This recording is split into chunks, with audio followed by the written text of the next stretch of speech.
जय हिंद। एक बार फिर से आपका स्वागत है। यूपी पुलिस भर्ती 2022 के अंतर्गत असिस्टेंट ऑपरेटर, हेड ऑपरेटर या आप रेडियो ऑपरेटर की तैयारी कर रहे हैं तो आप सभी जानते हैं कि इसमें एक अलग से टॉपिक इंक्लूड किए गए हैं जो कि साइंस विषय का है।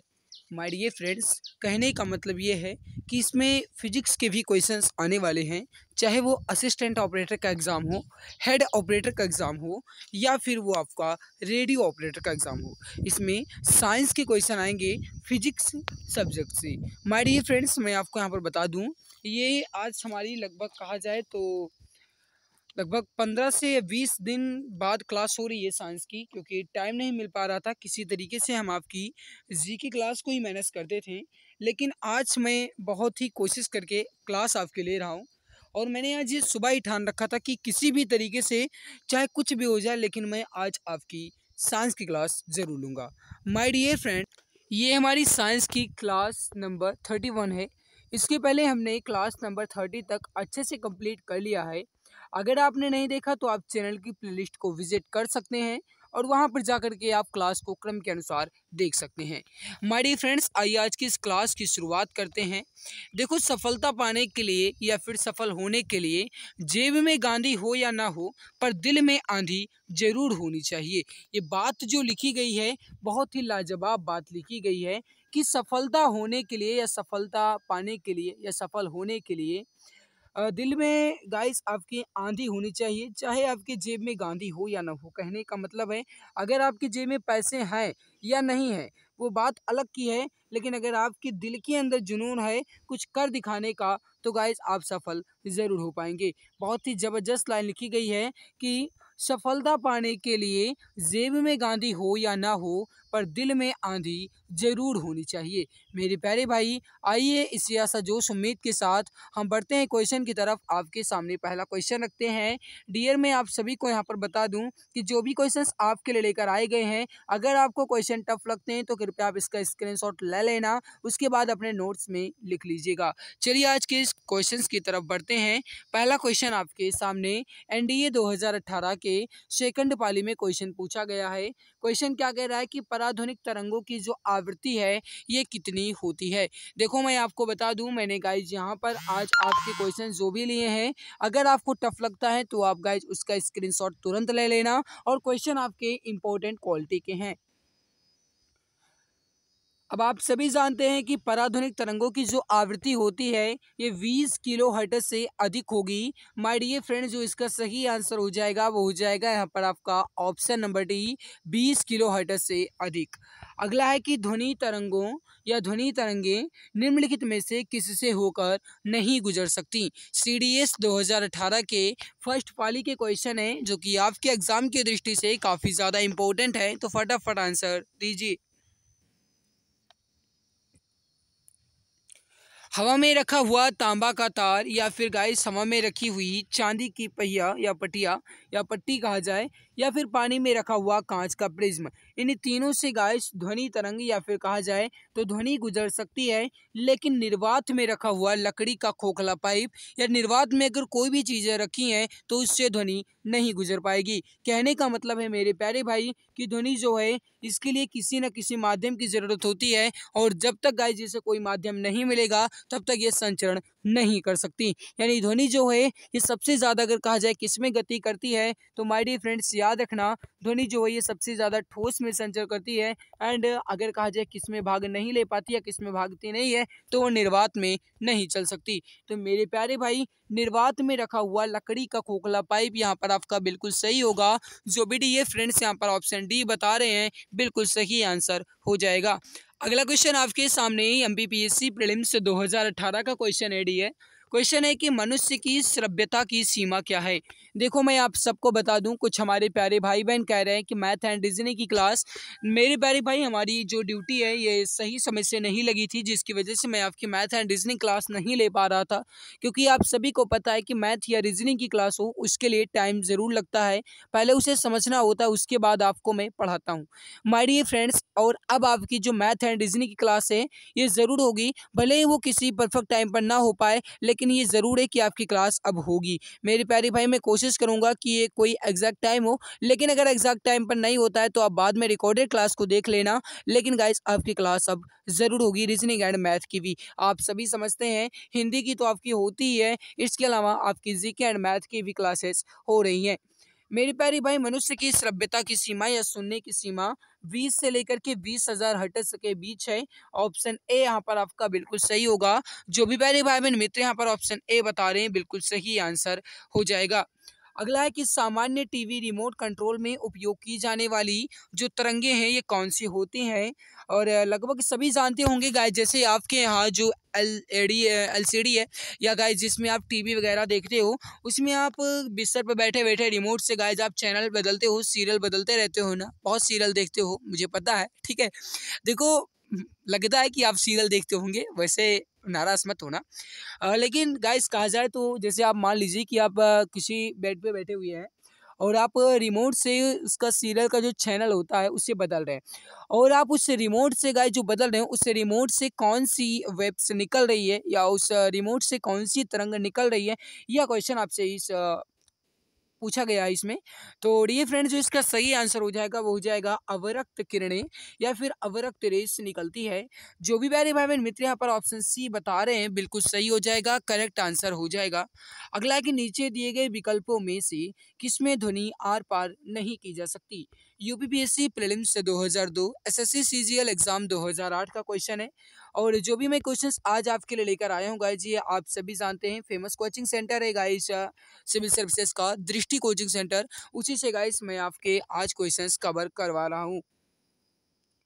मेरी प्यारी भाई, जो इसका सही आंसर हो जाएगा वो हो जाएगा, आप सभी जानते हैं कि ध्वनि जो है गाइस ये निर्वात में नहीं गुजर सकती। ऑप्शन बी यहाँ पर आपका बिल्कुल सही आंसर हो जाएगा। जो भी प्यारे भाई बहन मित्र यहाँ पर ऑप्शन बी बता रहे हैं बिल्कुल सही होगा, करेक्ट आंसर आपका हो जाएगा।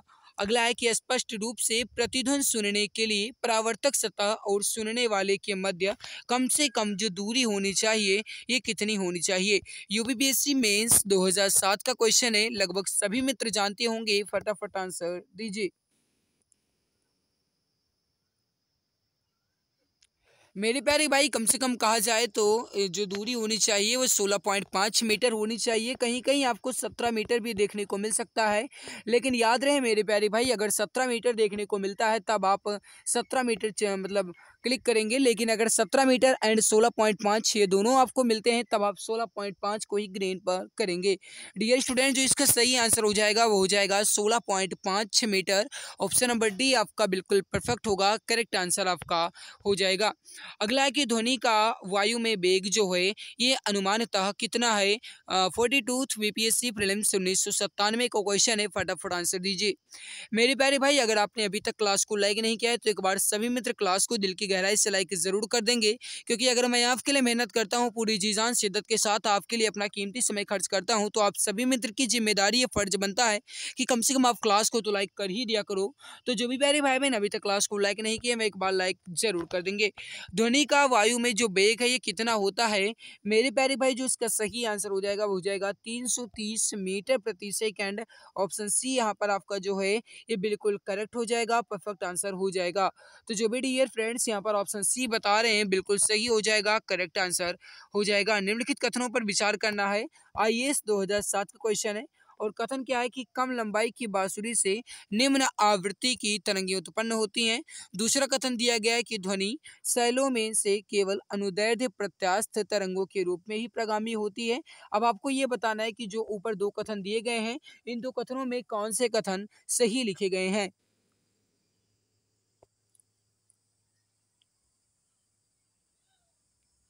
मेरी प्यारी भाई, कम लंबाई की बांसुरी से निम्न आवृत्ति की तरंगें उत्पन्न होती हैं, ये बात बिल्कुल गलत लिखी गई है। बट जो ध्वनि है शैलों में से केवल अनुदैर्ध्य प्रत्यास्थ तरंगों के रूप में ही प्रगामी होती है, चलती है, ये बिल्कुल सही लिखा गया। माय डियर फ्रेंड, जो इसका सही आंसर हो जाएगा वो हो जाएगा केवल और केवल कथन दो ही यहाँ पर पुष्टि होता है। ऑप्शन बी आपका बिल्कुल सही आंसर हो जाएगा। अगला क्वेश्चन काफी ज्यादा इंपॉर्टेंट है, आप खुद देख सकते हो। प्रासरभ वह ध्वनियां हैं जिनकी आवृत्ति कितनी होती है। यूपीपीएससी प्रीलिम्स 2012 का क्वेश्चन, एसएससी सीपीओ एग्जाम 2010 का question and SS matric level exam 2006 का क्वेश्चन है ये। मतलब एग्जाम की दृष्टि से काफ़ी ज़्यादा इंपॉर्टेंट है, तो आप इसका आंसर जल्दी जल्दी बताइए। मेरे प्यारे भाई, जो इसका सही आंसर हो जाएगा वो हो जाएगा 20,000 हर्ट्ज से अधिक आवृत्तियों के ध्वनियों को प्राश्रव्य ध्वनियाँ कहा जाता है। ए आंसर आपका बिल्कुल करेक्ट हो जाएगा। लगभग 20 डिग्री सेल्सियस के तापक्रम पर किस माध्यम में ध्वनि की गति जो है ये अधिकतम रहेगी?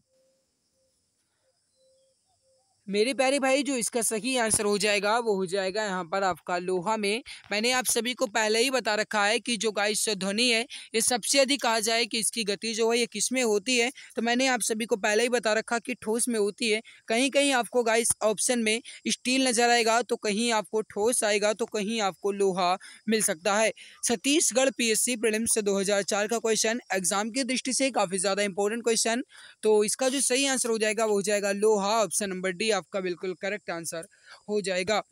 अगला है कि माध्यम माध्यम फर्स्ट जल, सेकंड इस्पात और थर्ड नाइट्रोजन में ध्वनि की चाल को आरोही क्रम में रखिए। कहने का मतलब है गाइस की ध्वनि जो है वो सबसे अधिक किस में संचरण करेगी, और मतलब सबसे कम किस में होगी, फिर उसके बाद फिर उससे ज़्यादा, मतलब सबसे ज़्यादा किस में होगी वो आपको पहले अंदाज लेना है।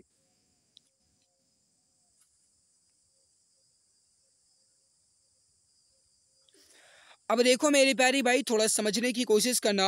ये आरोही क्रम का मतलब होता है बढ़ते हुए क्रम में। जैसे गाइस 1 2 3 4 ये हो गए आरोही क्रम, और अगर कहा जाए अवरोही क्रम, तो अवरोही क्रम जो होता है मेरे प्यारे भाई, यानी डिसेंडिंग ऑर्डर जो होता है वो होता है जैसे 4 3 2 1 0, ये होते हैं अवरोही क्रम, यानी घटते हुए क्रम में। मेरे प्यारे भाई, कहा गया कि इसमें ध्वनि की चाल कैसी होगी, मतलब आरोही क्रम में कहा गया, यानी कि सबसे मंद गति से किसमें ध्वनि जो है ये संचरण करेगी। तो इसमें नाइट्रोजन जो है मेरे प्यारे भाई, इसमें सबसे पहले यानी सबसे कम गति में होगी, उसके बाद आएगा आपका जल में, और उसके बाद आएगा आपका इस्पात में। तो माय डियर फ्रेंड, जो इसका सही आंसर होगा हो जाएगा third first and second. Option B आपका बिल्कुल राइट होगा। जो भी डियर फ्रेंड्स ऑप्शन बी बता रहे हैं बिल्कुल सही हो जाएगा, करेक्ट आंसर आपका हो जाएगा। अगला क्वेश्चन आपके सामने मेरे प्यारे भाई कि चमगादड़ अंधेरी रातों में उड़ सकते हैं एंड अपना शिकार भी कर सकते हैं, इसका कारण क्या है या फिर इसका रीज़न क्या है, ये आपको बताना है। यूपीपीएससी मेंस 2005 का क्वेश्चन है, एग्जाम की पॉइंट ऑफ व्यू से काफ़ी ज़्यादा इंपॉर्टेंट क्वेश्चन, तो फटाफट आंसर दीजिए, राइट आंसर क्या हो जाएगा।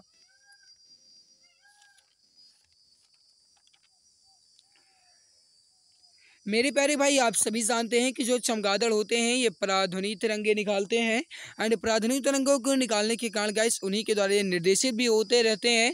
तो मतलब यहाँ पर जो आपका सही आंसर हो जाएगा वो हो जाएगा ऑप्शन नंबर डी। जो भी प्यारे भाई बहन मित्र यहाँ पर ऑप्शन डी बता रहे हैं बिल्कुल सही आंसर हो जाएगा।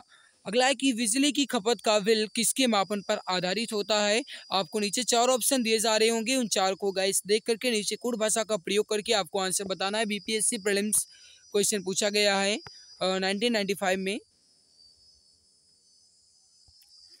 मेरे प्यारे भाई, जो इसका सही आंसर हो जाएगा वो हो जाएगा यहाँ पर जो भी प्यारे भाई बहन मित्र बता रहे हैं, यहाँ पर जो भी मित्र यहाँ पर बता रहे हैं कि केवल और केवल वोटेज के आधार पर होता है, बिल्कुल सही होगा, करेक्ट हो जाएगा यहाँ पर आपका ऑप्शन नंबर 1 केवल 1।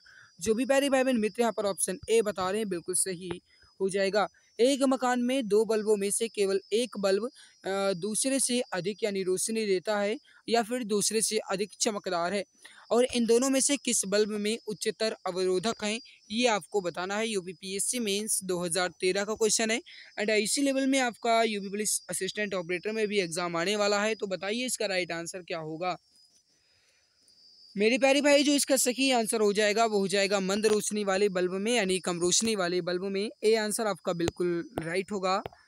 जिन पदार्थों में अनंत वैद्युत प्रतिरोध होता है उन्हें क्या कहते हैं। एसएससी सीपीओ एग्जाम 2012 का क्वेश्चन है मेरे प्यारे भाई, जिसमें अनंत वैद्युत प्रतिरोध होता है उन्हें हम विद्युत रोधी कहते हैं। ऑप्शन सी यहाँ पर आपका बिल्कुल राइट होगा।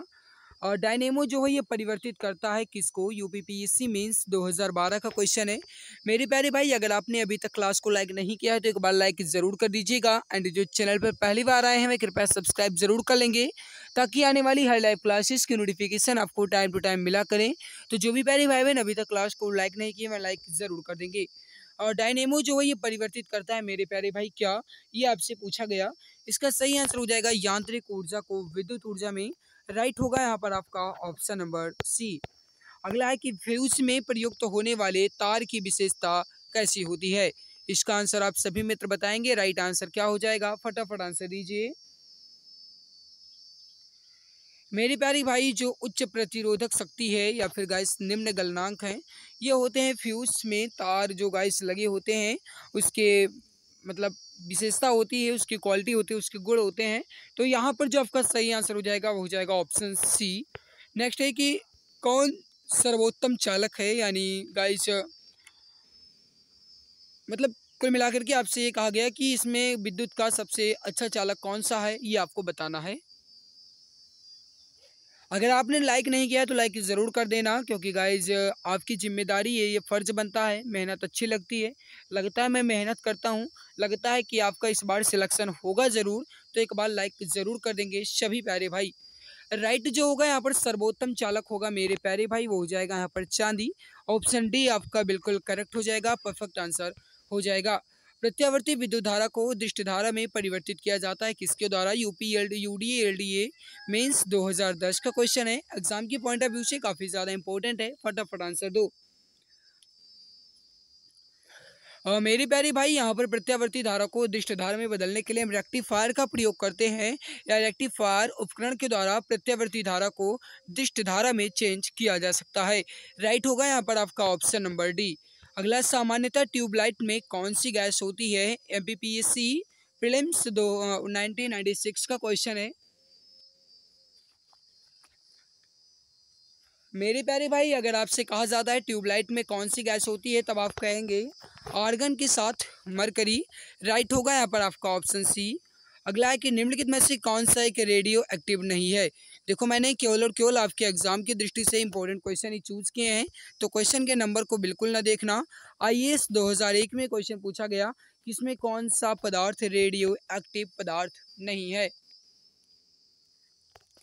राइट होगा यहाँ पर आपका, वो हो जाएगा जर्कोनियम। इसके अलावा जो एस्टेटाइन है, फ्रांसियम है, ट्रिटियम है, ये गाइस जो है ये रेडियो एक्टिव होते हैं, बट जर्कोनियम रेडियो एक्टिव नहीं है। निम्नलिखित में से कौन सा यूरेनियम समस्थानिक परमाणु ऊर्जा संयंत्र में बिजली उत्पादन में इस्तेमाल किया जाता है। सही आंसर हो जाएगा, वो हो जाएगा यूरेनियम -235। राइट होगा यहाँ पर आपका ऑप्शन सी। जो भी मेरे भाई बहन मित्र यहाँ पर ऑप्शन सी बता रहे हैं, बिल्कुल सही हो जाएगा। रेडियोधर्मी पदार्थ जो है ये कैसी किरणों को उत्सर्जित करता है। बीपीएससी प्रीलिम्स 2005 का क्वेश्चन है, एग्जाम के पॉइंट ऑफ व्यू से काफ़ी ज़्यादा इंपॉर्टेंट। मेरे प्यारे भाई जो रेडियोधर्मी पदार्थ होते हैं ये अल्फा किरण, बीटा किरण और गामा किरण, इन तीनों किरणों का उत्सर्जन करते हैं। उपर्युक्त सभी यहाँ पर आपका बिल्कुल सही होगा। जो भी डियर स्टूडेंट यहाँ पर ऑप्शन डी बता रहे हैं, बिल्कुल सही होगा। नाभिकीय रिएक्टर में निम्नलिखित में से किसे मंदक के रूप में प्रयोग किया जाता है, इसका आंसर आप बताएंगे। फटाफट आंसर दीजिए, राइट आंसर क्या हो जाएगा। मेरे प्यारे भाई नाभिकीय रिएक्टर में किसी मंदक के रूप में प्रयोग करते हैं। जो यहाँ पर आपका सही आंसर हो जाएगा वो हो जाएगा जो पेंसिल में प्रयोग किए जाते हैं, यानी ग्रेफाइट। ऑप्शन बी बिल्कुल सही होगा, करेक्ट आंसर हो जाएगा यहाँ पर आपका ऑप्शन नंबर बी। नेक्स्ट है आपके सामने एक व्रीडर रिएक्टर वह है, अब आपको ये बताना है इसका सही आंसर क्या होगा। यूपीपीएससी मेंस 2009 का क्वेश्चन, एग्जाम के पॉइंट ऑफ व्यू से काफी ज्यादा इंपॉर्टेंट। मेरे प्यारे भाई जो व्रीडर रिएक्टर है वो है जो विखंडन होने वाले पदार्थों को उससे अधिक उत्पन्न करे और उतना ही गाइस है जितना वह जलाता है, ठीक है, उसे कहा जाता है व्रीडर रिएक्टर। ऑप्शन सी यहाँ पर आपका बिल्कुल परफेक्ट होगा। दहलीय आवृत्ति कैसी आवृत्ति है, इसका आंसर आप बताएंगे। राइट आंसर क्या हो जाएगा। मैंने आपको पहले ही बता रखा था, क्वेश्चन आपके टफ लेवल है, स्क्रीनशॉट आप ले सकते हैं जो भी कठिन आपको लगे। मेरे प्यारे भाई जिसके नीचे प्रकाश विद्युत उत्सर्जन जो है ये संभव ना हो, उन्हें ही कहा जाता है देहेली आवृत्ति। राइट होगा यहाँ पर आपका ऑप्शन बी। जो भी ये फ्रेंड्स ऑप्शन बी बता रहे हैं बिल्कुल सही होगा। प्रकाश वोल्टीय सेल के प्रयोग से सौर ऊर्जा का रूपांतरण करने से निम्नलिखित में से किसका उत्पादन होगा। SSC-CHSL 10+12 एग्जाम 2011 का क्वेश्चन है, एग्जाम की दृष्टि से काफी ज्यादा इंपॉर्टेंट। माय डियर फ्रेंड, जो इसका सही आंसर हो जाएगा वो हो जाएगा विद्युत ऊर्जा का या फिर इलेक्ट्रिकल एनर्जी का। जो भी मित्र प्यारे भाई बहन ऑप्शन बी बता रहे हैं बिल्कुल सही होगा। प्रकाश में सबसे सशक्त बल जो है, सॉरी, प्रकृति में जो सबसे सशक्त बल है ये कौन सा है? एसएससी टैक्स असिस्टेंट एग्जाम 2008 का क्वेश्चन, एग्जाम के पॉइंट ऑफ व्यू से काफी ज्यादा इंपॉर्टेंट। फटाफट आंसर दो, राइट आंसर क्या हो जाएगा मेरे प्यारे भाई? सबसे जो सशक्त बल हो जाएगा वो हो जाएगा नाभिकीय बल। ऑप्शन सी आपका बिल्कुल राइट हो जाएगा। मेरे प्यारे भाई, इस क्लास की पीडीएफ आपको हमारे टेलीग्राम पर मिलेगी। Telegram channel exam Guruji by Arvind sir. आज की हमारी मेहनत आप सभी को कैसी लगी अपनी राय जरूर दीजिएगा। आपका स्कोर कितना रहा ये भी कमेंट में जरूर बताना। और क्या आप डेली साइंस की क्लास पाना चाहते हैं तो ये आप जरूर बताना। अगर आप डेली पाना चाहते हैं तो कमेंट में यस जरूर लिखिएगा। तो आज की इस बेहतरीन लाजवाब क्लास में बस इतना ही। अगर अच्छी लगी है, मेहनत अच्छी लगी है, लगता है इस बार आपका सिलेक्शन जरूर होगा, तो कृपया क्लास को लाइक जरूर कर दीजिएगा। तो आज की इस बेहतरीन लाजवाब क्लास में बस इतना ही। मिलते हैं दूसरी नई क्लास में। बहुत बहुत धन्यवाद।